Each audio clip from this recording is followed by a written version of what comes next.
Hello बच्चों, तो आज हम लोग जो है 9th क्लास का जो सामाजिक विज्ञान है इसका सभी क्वेश्चन का जो मॉडल सेट है उसका सभी क्वेश्चन का जो है हम लोग सॉल्यूशन को समझेंगे, आंसर को समझेंगे और जितने भी इसमें प्रश्न हैं सभी जो है ऑब्जेक्टिव रहेंगे, ठीक है ना?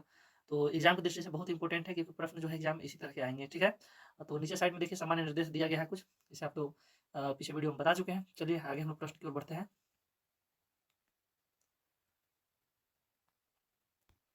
देखिए क्वेश्चन यहाँ पर दिया गया है, फ्रांसीसी क्रांति कब शुरू हुई थी? तो इसका राइट आंसर जो हो जाएगा 1789 में। कब हो जाएगा? 1789 में। कहाँ पर है? देखिए ऑप्शन बी में यहाँ पर दिया गया 1789, ठीक है ना? नेक्स्ट प्रश्न है, फ्रांसीसी क्रांति में बुर्जुआ शब्द का क्या अर्थ है? बुर्जुआ शब्द का क्या अर्थ है बताना है। तो इसका मतलब होता है मध्य वर्ग। कौन होता है? मध्य जाति वाला, मध्य कैटेगरी वाला। तो यहाँ देखिए सी में है मध्य वर्ग, ठीक है ना? राइट आंसर हो जाएगा। चलिए नेक्स्ट प्रश्न की ओर हम लोग आगे बढ़ते हैं। क्या प्रश्न हम लोग देखिए जी, दो हो गया, तीसरा प्रश्न की ओर आगे बढ़ना है ना।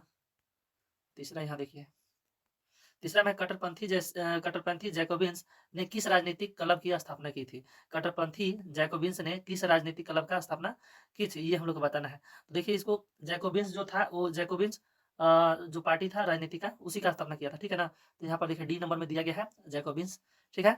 नेक्स्ट प्रश्न जो है चौथा नंबर, उसकी ओर हम लोग बढ़ते हैं। चौथा प्रश्न में है, नेपोलियन बोनापार्ट ने खुद को फ्रांस का सम्राट कब घोषित किया? नेपोलियन बोनापार्ट ने फ्रांस का सम्राट जो है खुद को कब घोषित किया? तो यह है 1804, बी ऑप्शन, ठीक है ना? 1804 में। नेक्स्ट प्रश्न है, होलोकास्ट किससे संबंधित है? होलोकास्ट जो है किससे संबंधित है? तो होलोकास्ट जो है ना ये द्वितीय विश्व युद्ध से संबंधित है। किससे? द्वितीय विश्व युद्ध से। ऑप्शन नंबर डी देखिए यहाँ पर दिया गया है। ऑप्शन नंबर जो है, रुकिएगा क्वेश्चन खोल जाओ जी, कहाँ चल गया?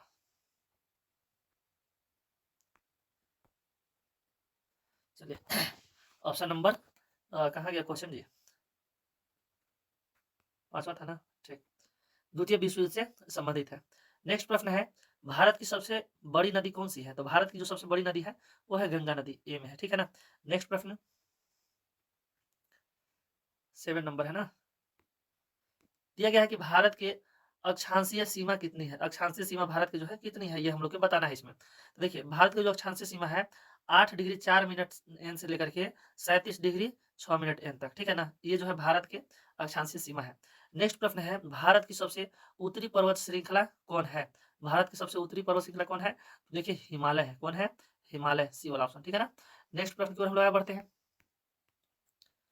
9 नंबर है ना, कपास को उगाने के लिए कौन सी मिट्टी उपयुक्त है? तो कपास को उगाने के लिए कौन सी मिट्टी उपयुक्त होता है? काली मिट्टी ना, ब्लैक सोयल। देखिए इधर साइड होगा, हाँ यहाँ देखिए है, सी ऑप्शन दिया गया है ना, काली मिट्टी। तो ऑप्शन उसका जो है सी वाला सही हो जाएगा। नेक्स्ट प्रश्न हम लोग आगे बढ़ते हैं, 10वां, किस नदी को दक्षिण गंगा के नाम से जाना जाता है? तो देखिए गोदावरी को जाना जाता है। किसको? गोदावरी को, ऑप्शन बी में सही है, ठीक है।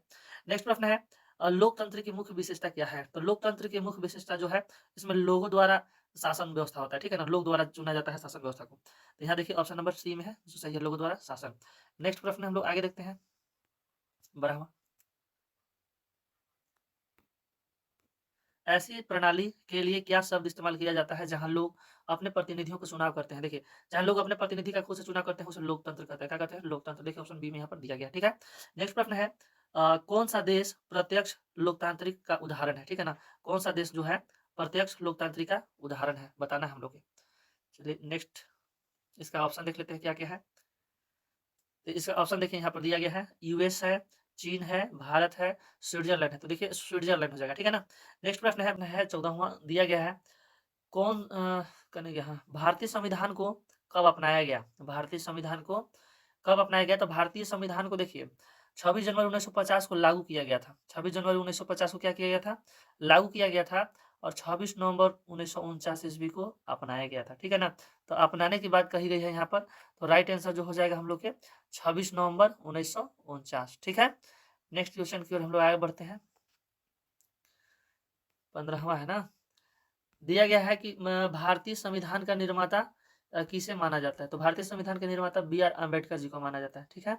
राइट आंसर हो गया। नेक्स्ट प्रश्न की ओर हम लोग आगे बढ़ते हैं। अगला जो प्रश्न है, ग्रामीण भारत का मुख्य व्यवसाय क्या है? जो भारत के जो ग्रामीण क्षेत्र में रहने वाले लोग हैं उन लोग का मुख्य व्यवसाय क्या है? तो देखिए गांव में ऐसी खेती बाड़ी लोग करता है, तो कृषि में हो जाएगा, कृषि, ठीक है ना। नेक्स्ट प्रश्न है, वस्तुओं और सेवाओं के उत्पादन पर खर्च किए गए धन को क्या कहते हैं? तो उसे देखिए पूंजी कहते हैं। क्या कहते हैं? पूंजी, ऑप्शन नंबर डी में दिया गया है, ठीक है ना। नेक्स्ट प्रश्न है, आगे बढ़ते हैं हम लोग, 18वां में आ गए ना, ठीक। किस क्षेत्र को प्राथमिक क्षेत्र के रूप में माना जाता है? प्राथमिक क्षेत्र उसे माना जाता है जो उत्पादन का काम करता है। तो देखिए यहाँ पर कृषि जो है प्राथमिक क्षेत्र में आएगा, क्योंकि ये उत्पादन काम करता है, प्राथमिक में आ जाएगा, ठीक है।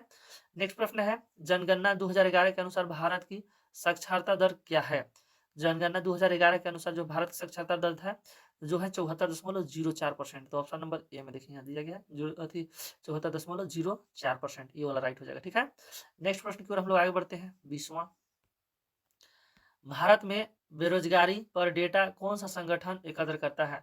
तो देखिए उस जो संगठन जो है जमा करने वाला जो संगठन है बेरोजगारों के डाटा, उसे NSSO कहते हैं, जिसको फुल फॉर्म होता है national sample service officer, national sample service officer, ठीक है। नेक्स्ट है, कर्क रेखा कितने भारतीय राज्यों से होकर गुजरती है? तो ये 8 राज्य से गुजरती है, ठीक है। नेक्स्ट प्रश्न, प्रश्न संख्या 22वां है ना। देखिए दिया गया हरित क्रांति का मुख्य उद्देश्य क्या था? तो हरित क्रांति का मुख्य उद्देश्य था खेती बाड़ी से संबंधित पैदावार वगैरह बढ़ाना, ठीक है ना। तो कृषि उत्पादन का बढ़ाना, डी वाला ऑप्शन सही हो जाएगा। नेक्स्ट प्रश्न है, कौन सा मौलिक अधिकार कानून समक्ष समानता को सुनिश्चित करता है? तो वो देखिए यहाँ पर है समानता का अधिकार, ऑप्शन बी वाला जो है सही हो जाएगा, ठीक है। नेक्स्ट प्रश्न है 24वां नंबर, उन उन साधनों के लिए क्या शब्द है जिनकी पुनः निर्मित की जा सकती है? तो देखिए जिन साधनों को हम पुनः निर्माण कर सकते हैं दोबारा, उसे नवीकरणीय साधन कहते हैं। क्या कहते हैं? नवीकरणीय, बी वाला ऑप्शन सही है हम लोग का। नेक्स्ट प्रश्न है, नाजी पार्टी का क्या प्रतीक था? तो देखिए नाजी पार्टी जो है ना उसका प्रतीक था स्वास्तिक। क्या प्रतीक था? स्वास्तिक। तो यहाँ देखिए ऑप्शन नंबर जो हम लोग का है डी में दिया गया है स्वास्तिक। नेक्स्ट प्रश्न है, भारत की आधिकारिक भाषा क्या है? तो ये तो बच्चा बच्चा को भी पता होगा, हिंदी है। क्या है? हिंदी। नेक्स्ट प्रश्न है 27वां नंबर ना, किस घटना को प्रथम विश्व युद्ध का शुरुआत माना जाता है? किस घटना को? देखिए एक व्यक्ति थे, ठीक है ना, और उन्हीं को जो है हत्या कर दिया गया था, जिसके चलते प्रथम विश्व युद्ध का शुरुआत हुआ था। तो व्यक्ति कौन है आखिर? तो ये देखिए उसका नाम है आर्कमिडीज आर्कमिड्यूक है, ठीक है ना, आर्कमिड्यूक फ्रांज फर्डिनेंड, ठीक है ना, इसी का हत्या किया गया था, जिसके चलते प्रथम विश्व युद्ध शुरुआत हुआ था। नाम थोड़ा सा अजीब अजीब है। चलिए नेक्स्ट प्रश्न की ओर आगे बढ़ते हैं हम लोग। मिट्टी की कौन सी परत सबसे उपजाऊ होती है ना? तो ऊपरी वाली परत होती है उपजाऊ, ऊपर ही ना खेती बाड़ी होता है जी, ये वाला सही हो जाएगा। नेक्स्ट प्रश्न है 29वां नंबर है ना,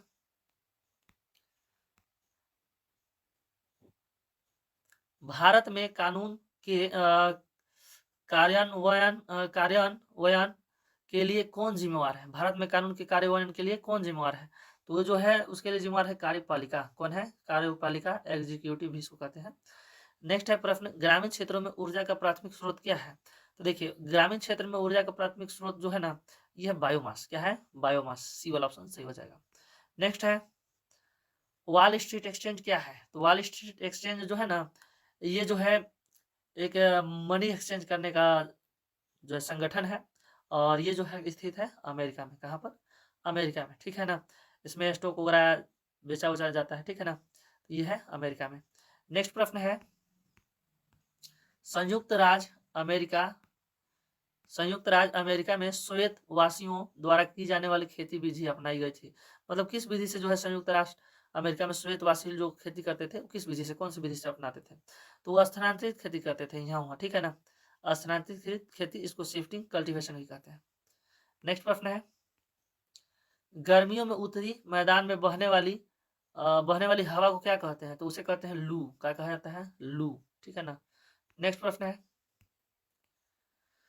34वां नंबर में पहुंच गए ना, निम्नलिखित में से कौन सा भारत के उत्तर पश्चिम भाग में सर्दियों के दौरान वर्षा का कारण बनता है? देखिए तो निम्नलिखित में से कौन सा भारत के उत्तर पश्चिम, ठीक है ना, भाग में सर्दियों के दौरान वर्षा का कारण बनता है? तो है पश्चिमी विक्षोभ, ठीक है ना। यहाँ पर देखिए सी में दिया गया ना, पश्चिमी विक्षोभ। नेक्स्ट प्रश्न है 35वां नंबर ना, प्रवास में कौन से क्षेत्र में जनसंख्या की संख्या, वितरण और संरचना में परिवर्तन होता है? ठीक है ना। प्रवास में कौन से क्षेत्र में जनसंख्या की संख्या, वितरण और संरचना में परिवर्तन होती है? हम लोग की ये जो है बताना है। तो यहाँ पर देखिए प्रस्थान और आगमन दोनों का क्षेत्र में होता है, प्रस्थान में भी और आगमन में भी। तो ऑप्शन सी जो है सही हो जाएगा। नेक्स्ट प्रश्न है, गरीबी रेखा क्या है? गरीबी रेखा क्या है? ए में पर दिया गया है कि वह रेखा जो अमीर और गरीब को अलग करता है, और बी में है वह रेखा जो किसी देश की औसत आय को दर्शाता है, सी में है बुनियादी जरूरतों को पूरा करने के लिए जरूरी आय का न्यूनतम स्तर। राइट आंसर यही वाला है, ठीक है ना। बुनियादी स्तर को जो पूरा करने के लिए जरूरी न्यूनतम आय है, उसी स्तर को ही क्या कहा जाता है उसी स्तर को ही हम लोग क्या कहते हैं, उस स्तर को हम लोग गरीबी रेखा कहते हैं, ठीक है ना। चलिए नेक्स्ट प्रश्न है 37 नंबर ना। 37वां नंबर प्रश्न है, निम्नलिखित में से कौन संविधान सभा के सदस्य नहीं थे? बताना है कि इसमें से कौन संविधान सभा के सदस्य नहीं थे। तो देखिए ए में दिया गया महात्मा गांधी, बी में राजेंद्र प्रसाद, सी में है टीटी कृष्णमाचारी और डी में है पंडित जवाहरलाल नेहरू। तो राइट आंसर हो जाएगा महात्मा गांधी। महात्मा गांधी संविधान सभा के सदस्य नहीं थे। नेक्स्ट प्रश्न है 38वां है ना। दक्षिण अफ्रीका में रंगभेद का मतलब क्या था? तो रंगभेद का मतलब वहां पर जाति था। क्या था? जाति। सी वाला ऑप्शन सही हो जाएगा।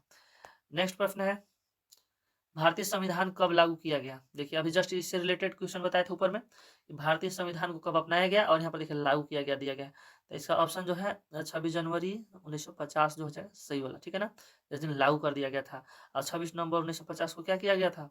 इसे अपनाया गया था। 1950 नहीं, यहाँ पर जो है 49 रहेगा, ठीक है ना। 49 को लागू किया अपना लिया गया था 26 नवंबर 1949 को, और जो लागू किया गया था 26 जनवरी 1950 को। चलिए नेक्स्ट प्रश्न है 40वां प्रश्न दिया गया है, भारतीय राष्ट्रीय कांग्रेस का 1931 का अधिवेशन कहाँ आयोजित किया गया था? ठीक है ना। तो भारतीय राष्ट्रीय कांग्रेस का 1931 जो अधिवेशन है आयोजित किया गया था कराची में। कहाँ पर? कराची में। पाकिस्तान पड़ता है कराची ना।